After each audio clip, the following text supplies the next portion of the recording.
بسم اللہ الرحمن الرحیم نحمدہ ونصلی علی رسولہ الکریم۔ حضرت ابو ذر غفاری کا اسلام۔ حضرت ابو ذر غفاری مشہور صحابی ہیں جو بعد میں بڑے زاہدوں اور بڑے علماء میں سے ہوئے۔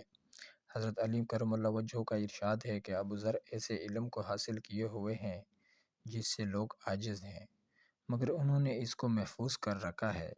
جب ان کو حضور اقدس صلی اللہ علیہ وسلم کی نبوت کی پہلے خبر پہنچی تو انہوں نے اپنے بھائی کو حالات کی تحقیق کے واسطے مکہ بھیجا کہ جو شخص یہ دعویٰ کرتا ہے کہ میرے پاس وحی آتی ہے اور آسمان کی خبریں آتی ہے، اس کے حالات معلوم کریں اور اس کے کلام کو غور سے سنیں۔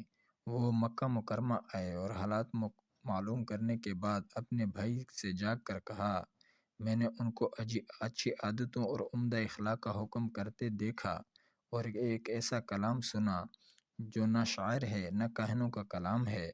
ابو ذر کی اس مجمل باتوں سے تسلی نہ ہوئی تو خود سامان سفر کیا اور مکہ پہنچے اور سیدھا مسجد حرام میں گئے۔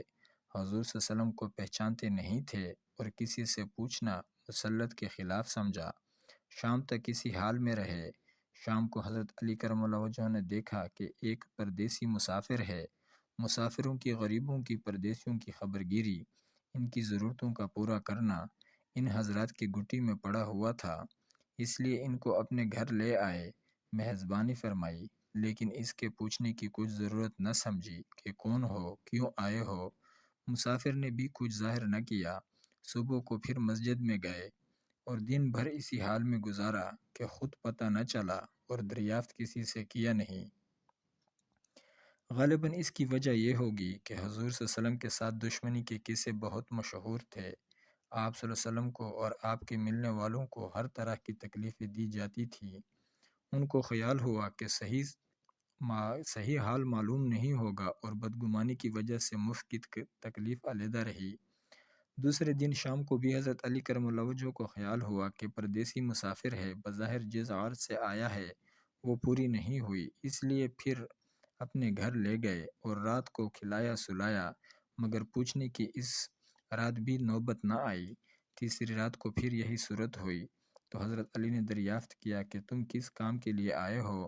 عرض کیا تو حضرت ابو ذر نے اول ان کو قسم عہد و پیمان دیے اس بات کے کہ وہ صحیح بتائیں، اس کے بعد اپنی عرض بتلائی۔ حضرت علی کرم اللہ وجہہ نے فرمایا کہ وہ بے شک اللہ کے رسول ہیں اور صبح کو جب میں جاؤں تو تم میرے ساتھ چلنا، میں وہاں تک پہنچا دوں گا، لیکن مخالفت کا زور ہے، اس لیے راستے میں اگر مجھے کوئی شخص ایسا ملا جس سے میرے ساتھ چلنے کی وجہ سے تم پر کوئی اندیشہ ہو تو میں پیشاب کرنے لگوں گا یا اپنا جوتا درست کرنے لگوں گا، تم سیدھے چلنا، میرے ساتھ ٹھہرنا نہیں، جس کی وجہ سے تمہارا میرا ساتھ ہونا معلوم نہ ہو۔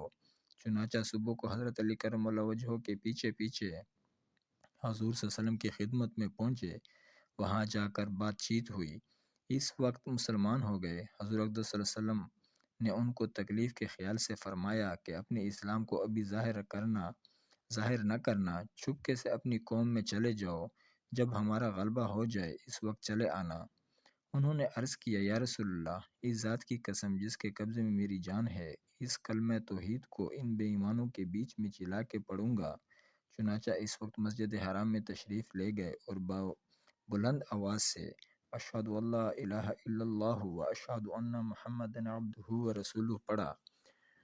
پھر کیا تھا، چاروں طرف سے لوگ اٹھے اور اس قدر مارا کہ زخمی کر دیا، مرنے کے قریب ہو گئے۔ حضور صلی اللہ علیہ وسلم کے چچا حضرت عباس جو اس وقت تک مسلمان بھی نہیں ہوئے تھے، ان کے اوپر بچانے کے لیے لیٹ گئے اور لوگوں سے کہا کہ کیا ظلم کرتے ہو، یہ شخص قبیلہ غفار کا ہے اور یہ قبیلہ ملک شام کے راستے میں پڑتا ہے، تمہاری تجارت وغیرہ سب ملک شام کے ساتھ ہے، اگر یہ مر گیا تو شام کا جانا آنا بند ہو جائے گا۔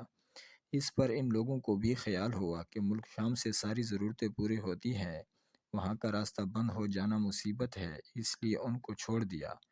دوسرے دن پھر اسی طرح انہوں نے جا کر بآواز بلند کلمہ پڑھا اور لوگ اس کلمے کو سننے کتاب نہ لا سکتے تھے، اس لیے ان پر ٹوٹ پڑے۔ دوسرے دن بھی حضرت عباس نے اسی طرح اس کو سمجھا کر ہٹایا کہ تمہاری تجارت کا راستہ بند ہو جائے گا۔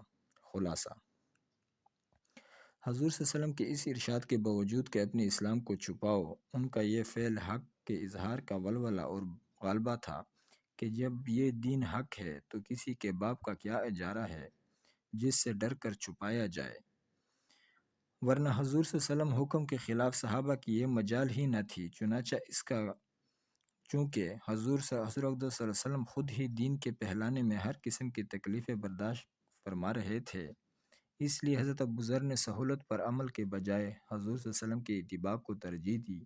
یہی ایک چیز تھی جس کی وجہ سے ہر قسم کی ترقی دینی و دنیاوی صحابہ کرام رضی اللہ عنہ اجمعین کے قدم چوم رہی تھی، اور ہر میدان ان کے قبضے میں تھا کہ جو شخص بھی ایک مرتبہ کلمہ شہادت پڑھ کر اسلام کے جھنڈے کے نیچے آ جاتا تھا، بڑی سی بڑی قوت بھی اس کو روک نہ سکتی تھی، اور نہ بڑے سے بڑا ظلم ان کو دین کی اشاعت سے ہٹا سکتا تھا۔